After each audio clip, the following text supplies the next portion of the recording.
Shalom.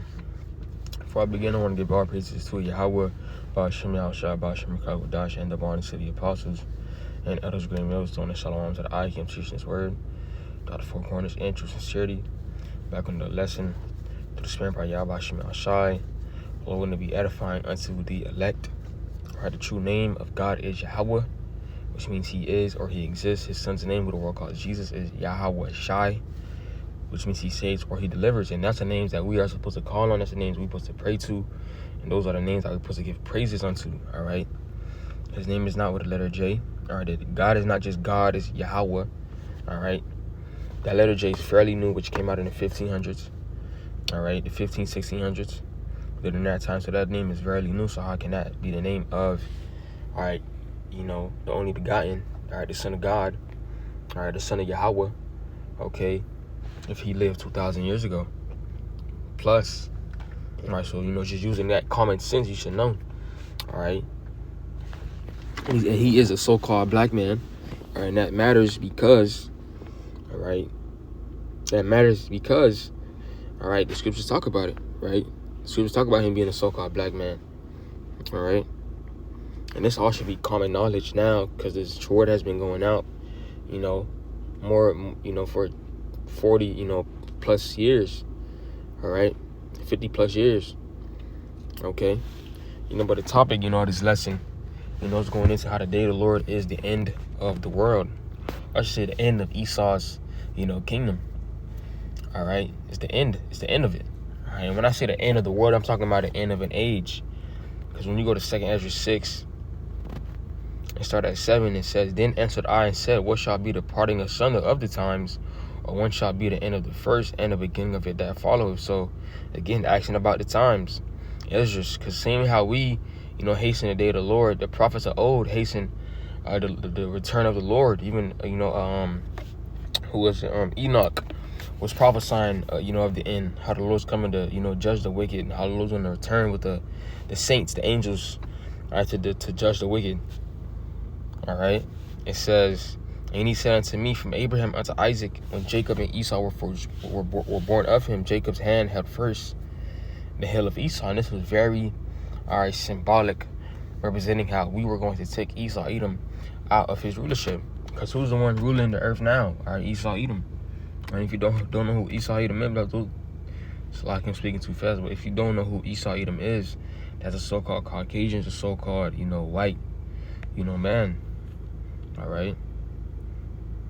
I'm like, no, that's not true. All right, now who has the power to be able to shut down the whole earth and cause everybody to, you know, buy masks and toilet paper by the droves, or have everybody stay inside? Who's able to do that? Have people do 6 feet? Who's able to do that? Have you know, take a mandatory vaccine? Who's able to do that? All right, the so-called white man. All right, it's not Jacob there, Israelite up there making them decisions. All right, it's him. It's been him for years now. It says, where was it? 9 says, "For Esau is the end of the world, and Jacob is the beginning of it that followeth." So, Esau is the end of the world, and Jacob is the beginning of it that followeth. So, what does this mean? All right, you have to ask yourself these questions. How is Esau the end of the world? That means the world go end, the earth go blow up, like he said. No, it's not talking about that, right? Let's talk about him, his kingdom having an end point. All right, the end of an age, a point where his kingdom would not continue. All right, and Jacob, being us, representing, you know, Israel, because, you know, Jacob's name was changed, all right, to Israel. All right, we're going to have our, you know, our beginning. Because after his kingdom ends, there needs to be a beginning, right? That's when our rulership would begin. Okay. All right. I want to get Slack it. Daniel 7:18. It says, "The saints of the Most High, which are the Israelites, shall take the kingdom." Right? Take the kingdom. When you take something, you're not asking. This is not a polite, you know, way to doing things. It's not a negotiation. You know, we taking it. All right, you know, it's only right. All right, kingdoms go down by blood. This is not a deal handshake. Esau don't deal, fairly. And that's another reason why his kingdom is going to get taken down. Because out of unrighteous, dealings, all right, and like the scripture say, riches got by deceit. The kingdom is translated from one people to another. It says, and possess the kingdom forever, even forever and ever. So after we take Esau out of rulership, then we're going to have a world without end, forever kingdom, like it says. All right, because that's what the Lord is, going to give us, starting with Yahushua and the heathens as our slaves. Okay? But I want to get that precept I quoted in Sirach 10:8. It says, because of unrighteous dealings, injuries, and riches got by deceit, the kingdom is translated from one people to another. All right? All the wickedness that this devil's done, is it not righteous? Isn't that the right thing to do for him to get his kingdom taken away from him? He done built up America by blood, off the backs of Jake. First he killed Jake, all right, took the land from Jake, and then got Jake shipped here, all right, and had us under hard labor, for 400 plus, years. Even though we not in change no more, don't mean that this shit's still not hard labor. All right, Jake is now, still working, working 2 jobs. Esau still got, his foot on our neck. Okay, we can never forget what he did to Gad, never. And the Lord ain't forget. And even, worse than that, the Lord ain't forget what Amalek did to, when we were leaving Egypt. All right.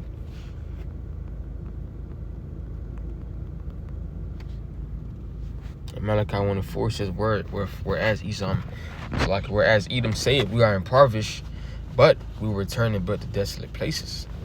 Thus say the Lord Yahweh of hosts, they shall build, but I will throw down, and they shall call them the border of wickedness. Because, wherever this devil goes, wickedness prospers.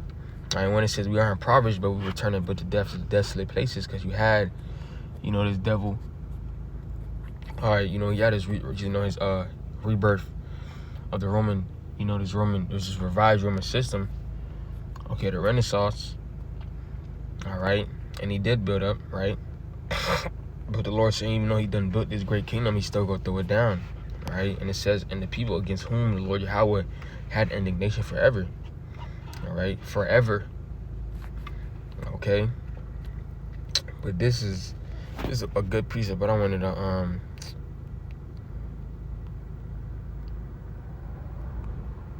for generations.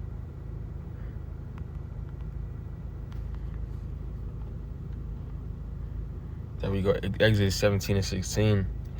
For he said, because the Lord Yahweh has sworn that the Lord Yahweh will have war with Amalek from generation to generation. And when you know who Amalek is, that's just, those are Edomites, but today, we call them those, so-called Jews in the land now. All right, but they're Edomites. Okay, and again, the Lord says he's gonna have basically a beef with them, a war with them from generation to generation. So the Lord will always hate, Esau, Edom, because of how the way he deals, he's not right. Okay, when you go to Habakkuk 1, Habakkuk 2:4, it says, because behold, his soul which is lifted up is not upright in him, but the just shall live by his faith. So this devil's soul, all right, is not upright. All right, it's twisted. He's twisted. I'd be like somebody says, he's just twisted. All right, that's Esau Edom. He's a very twisted, all right, individual. All right, that's when Yahushua returns, he go take him out of power. All right. But Shlaki, I went off the topic. I want to get Revelation 12 and start at 7. It says, and there was a war in heaven. Michael and his angels fought against the dragon. All right, so when it says Michael and his angels, all right, this talking about, Michael and the other angels. And Yahushua is going to be there as well, because that's a part of Yahushua's army, fought against the dragon. That dragon represents Esau, Edom, but more specifically, it's revised Roman systems, it's revised Roman Empire. All right, it says, and the dragon fought his angels. So the dragon and his angels, talking about these other nations' armies as well. It says, and prevailed not, and and neither was there a place found anymore in heaven. So, when this war happens, All right, they will not win. All right, it's as simple as that. Okay, that's when I said when the day of the Lord happened, it's going to be the end of Esau's kingdom. All right, because you cannot fight, all right, against Yahushua and the angels, because that's the whole different realm. All right, like you would say, realm against realm. That's a whole different, that's a whole different realm. You can't even, describe, the physics behind what, the Lord can do.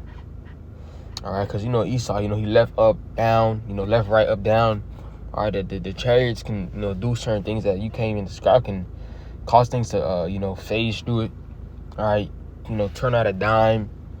All right, travel at hundreds of thousands of, the speed. All right. It says, and the great dragon was cast out, that old serpent called the devil and Shaitan, Satan. All right, was again talking about Esau, Edom, because he's that old serpent. All right, that was in the garden. All right. And devil just mean, all right, diablo just mean deceiver. All right. It says was deceived the whole world. Right, there you go. It was deceived the whole world, because one of his tools is what? Deception. All right, that's how he got his kingdom down, through deception. All right, one of his deceptions was iconoclasm. Turning the images of Yahweh, the angels, our forefathers, the judges, and the so-called white men. It says he was cast out into the earth, and his angels were cast out with him. So, Esau and his army are come to fight against Yahushua, Michael, and the army of the Lord. All right, they're going to lose. All right, what is going to happen after that? All right, the Lord's going to set up, all right, his kingdom, all right, where these heathens are going to be our servants and handmaids. And the Lord will have mercy on Israel and Jacob, all right, northern and southern kingdom. All right, that's why this devil fears. That's why this devil has a space force. That's why he's scared. All right, because you had not too long ago talking about how the technology that they have is 1,000 years in advance from us. And really, you can't put no number on how advanced the Lord is, because this is God, right? But going into the verse, more.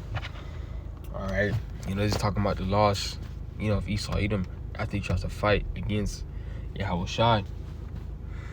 All right, and we waiting for that time, waiting for that day. All right. Can you imagine? Esau, Edom, preparing to fight against, God.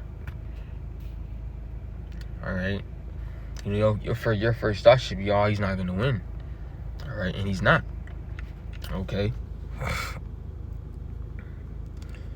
Because scriptures say that he has bounds that he cannot pass. It's Job 14:5 is saying, seeing his days are determined, the number of his months are with thee, thou hast appointed his bounds that he cannot pass. All right, so again, Esau has a set date where he cannot, he has a set date where his kingdom will not continue. It has an expiration date, a cap. All right, and it needs to have a cap, because all the wickedness that he spread throughout the four corners of the earth, all the things that he did against us as a nation, all the things that he done said, all right, being prideful. All right, the scriptures talk about he will be loose, all right, little season. All right, his little season is, finished. All right, it's done, and you can see it, you can feel it. All right, America's not what it used to be. The mirth is gone. All right, and soonly the city of confusion will be broken down by 200 million warheads. All right. With that alone is our lesson, which every I want to give all praises to Yahweh, Ba'ashem, El-Shah, Ba'ashem, Kakadash, and double honor to the apostles and the elders, great millstone, and Shalom to the Akim teaching his word. Dr. Four Corners, interest, sincerity.